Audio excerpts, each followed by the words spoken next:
Welcome to this video on how to manage a nanny's trial day. Trial days can be a great way for you to assess the nanny and see if they're a good fit for your family. There are a few things you need to do to make sure that you have an effective nanny trial day. If we haven't met before, I'm Michelle Kelsey, founder of the Nanny Solution by Nannies on Call. I bring you videos to help you hire the best nanny and keep them long term.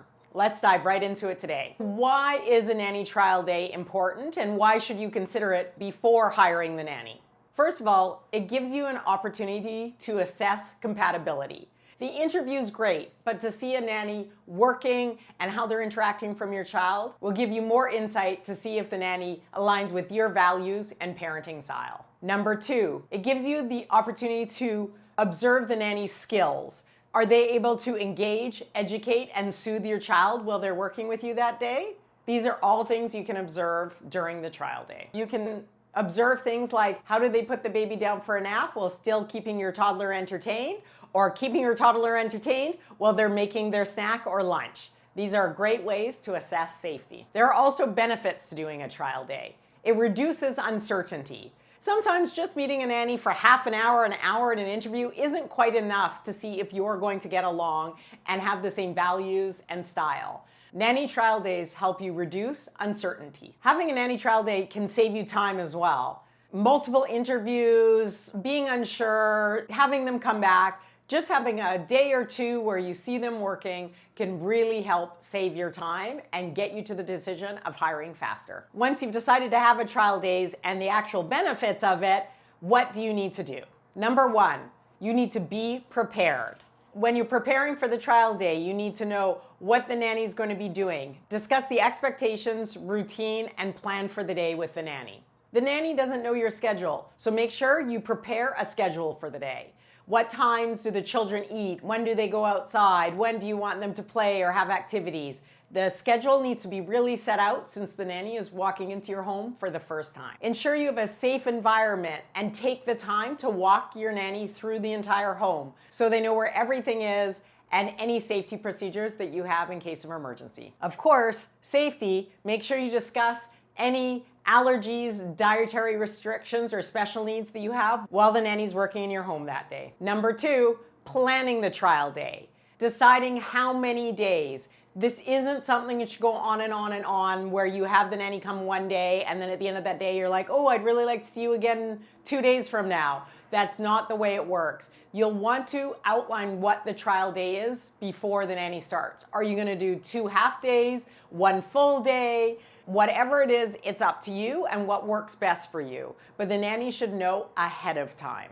We suggest no more than 2 to 3 days of trial. Keep in mind, the nanny is interviewing other places and potentially trialing other places, so they don't have a whole week to spend with your family. 2 to 3 days should be plenty for you to see if this nanny is a good fit for your home.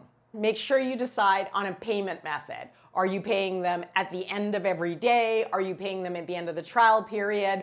Are you paying them by transfer, by cash? Whatever it is, that should be discussed ahead of time. Too many nannies work trial days, decide not to work for the family, and then have to chase the family for money. Don't be this family. Not paying your nanny is a huge red flag. Be respectful and pay the nanny for their time. Then section 3, during the trial day. Take time to see how the nanny interacts with your child. How do they engage your child, handle any tantrums that happen? Keep in mind, when a nanny walks in for the first day, especially if the parent is observing, this can be a really challenging situation. Some leeway should be given to nannies and the fact that the child likely will want to be with you all day. So if the child acts up more or cries more, especially if this is their first time with a nanny, you want to give a bit of leeway for that. Next, you'll want to take note of their communication style.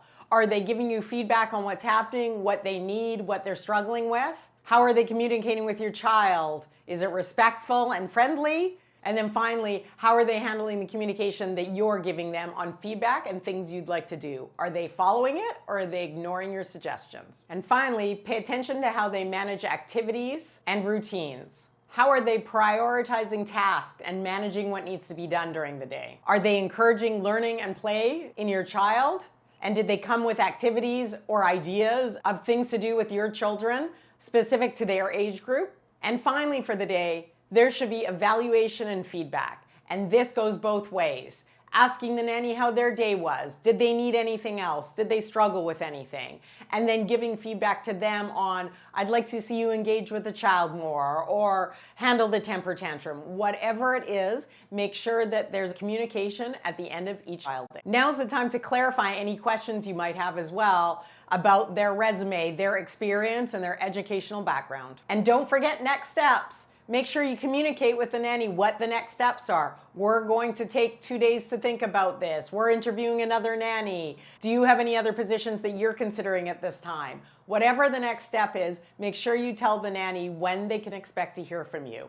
Too many nannies are ghosted and just left with no feedback and no information about what's happening next. So letting them know what the next step is will help them to make their decision as well. Remember, this is a two-way street. So not only are you assessing the nanny during their trial day, but the nanny is also assessing your family. Can they work in the home? How is your communication style? Is the home clean, or did they come into a disaster? These are all things that the nanny is also assessing. It's not just the nanny who's having a trial this day, it's also your family.